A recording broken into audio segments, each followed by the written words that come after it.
Man, I love Christmas. The decorations, the music, finding the perfect gift for someone you love, and of course, the unforgettable story of a super wealthy, detached elite getting bullied by ghosts into treating people around him like actual human beings. No, nothing bad has happened to Jeff Bezos recently. I'm talking about Charles Dickens' classic, A Christmas Carol.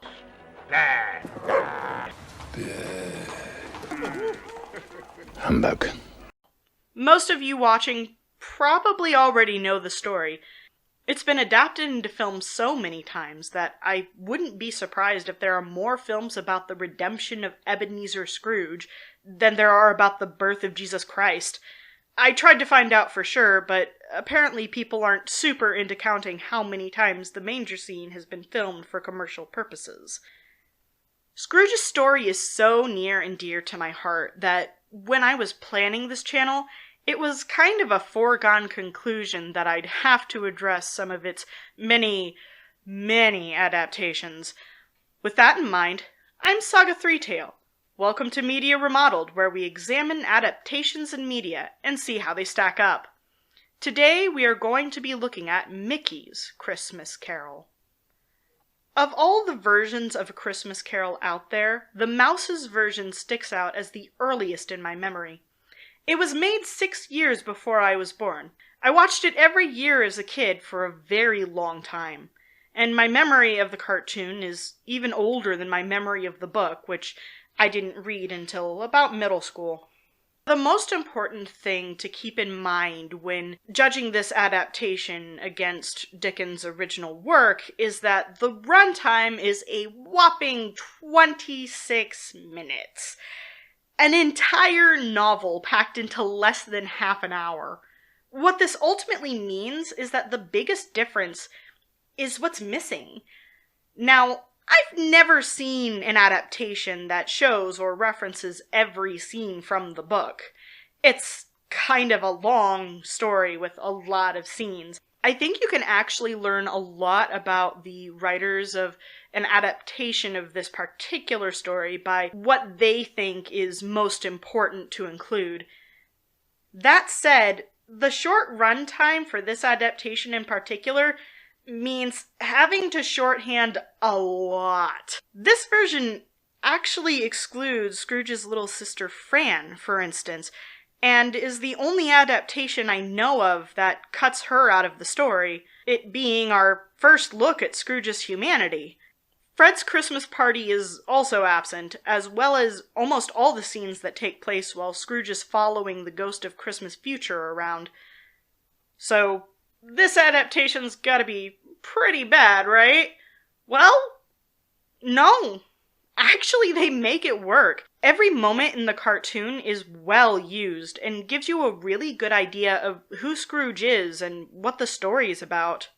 That's more than I can say for some movies with more than 3 times the runtime, who include an entire scene that is nothing but visual spectacle and fails to move the plot or inform us about the characters, and could have been better used to include more scenes from, the actual book. But we're not talking about that movie right now, and Mickey's Christmas Carol does a fantastic job of getting their point across in spite of the limited runtime. It's kind of funny that it's called Mickey's Christmas Carol. Mickey takes the role of Bob Cratchit, while Scrooge is, Scrooge McDuck. This makes it the only adaptation I know of that uses Cratchit for the title instead of the actor playing Scrooge or the director or team behind the movie. More than likely, this is due to name recognition. Scrooge McDuck existed, but mostly just in comics, and DuckTales wouldn't even come out for another 4 years. A couple of the character choices are also a bit odd. The ever-cheerful and upbeat Goofy as the tortured and grief-stricken Marley? The usually short-tempered and somewhat violent Donald Duck as the persistently light-hearted Fred? Though, I suppose if you reversed the two, you'd have to figure out a way around Donald's, dialect. I also find it a little weird that Isabel is represented by Daisy Duck. I guess they saved time and money by not having to create an entirely new character. I mean, literally all the characters shown in this cartoon are from other Disney properties. But even as a kid, I thought it was weird that Donald's girl was dating Scrooge. One unusual character choice that I wholeheartedly support, though, is Pete as the Ghost of Christmas Future. Usually the Ghost of Christmas Future is just a figure robed in black. Occasionally you'll find out it's actually a skeleton under the cloak. But in Mickey's Christmas Carol, the Ghost of Christmas Future is presented as an enormous cigar-smoking cat. This wouldn't happen today. For one thing, Disney doesn't allow smoking in their films, even for villains, anymore. But more importantly, this scene terrified me as a kid. Look, Mickey's Christmas Carol, well, it's actually kind of a comedy. There's classic Disney slapstick throughout, tons of jokes, and the serious moments break up the comedy rather than the other way around. The effect that this has is that the serious moments are emphasized. So when you go from laughing at a giant using a lamppost as a flashlight, and Scrooge mistaking his laundry for the Cratchits' dinner, to a dark graveyard and a cigar-smoking hooded figure, well, you sit up and take notice.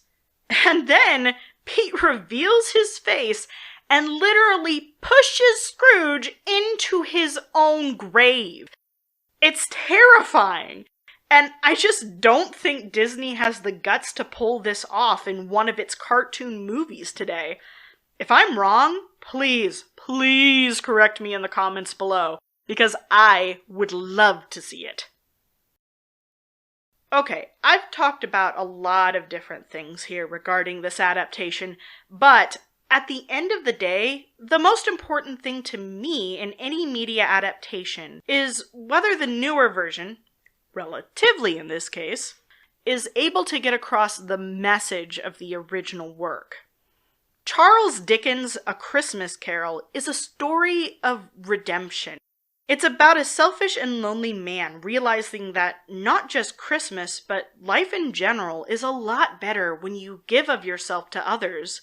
The Mouse's cartoon may not touch on every event, but the shorthand it uses, especially where animation is concerned, shows us how Scrooge's life has been impacted and how his decisions have impacted those around him. Possibly the best example is this moment here.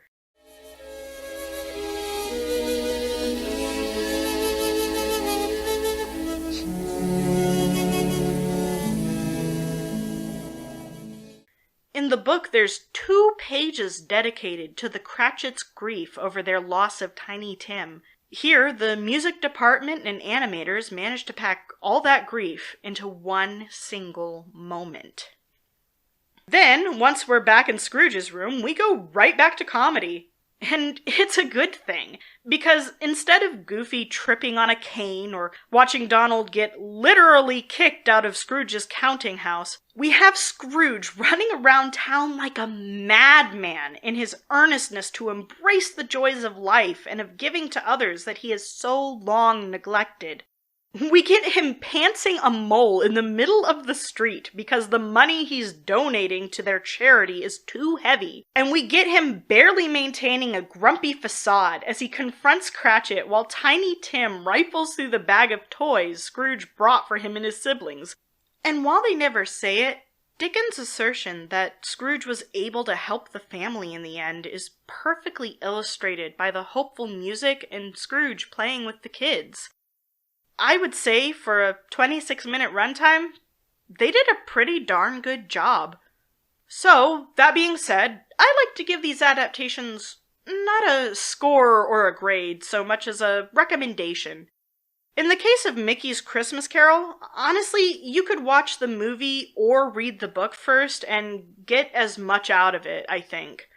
If you've got kids that are too young to read Charles Dickens, but old enough to handle a giant cat pushing a miserly duck into a grave, pick this one up and show it to them.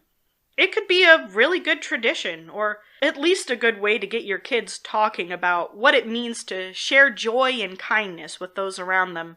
Not to mention, young or old, you're definitely gonna have more than a few laughs along the way. But that's my take. What do you think? Do you have a favorite version of A Christmas Carol? Let me know in the comments. This is Saga 3-Tail. What's your story?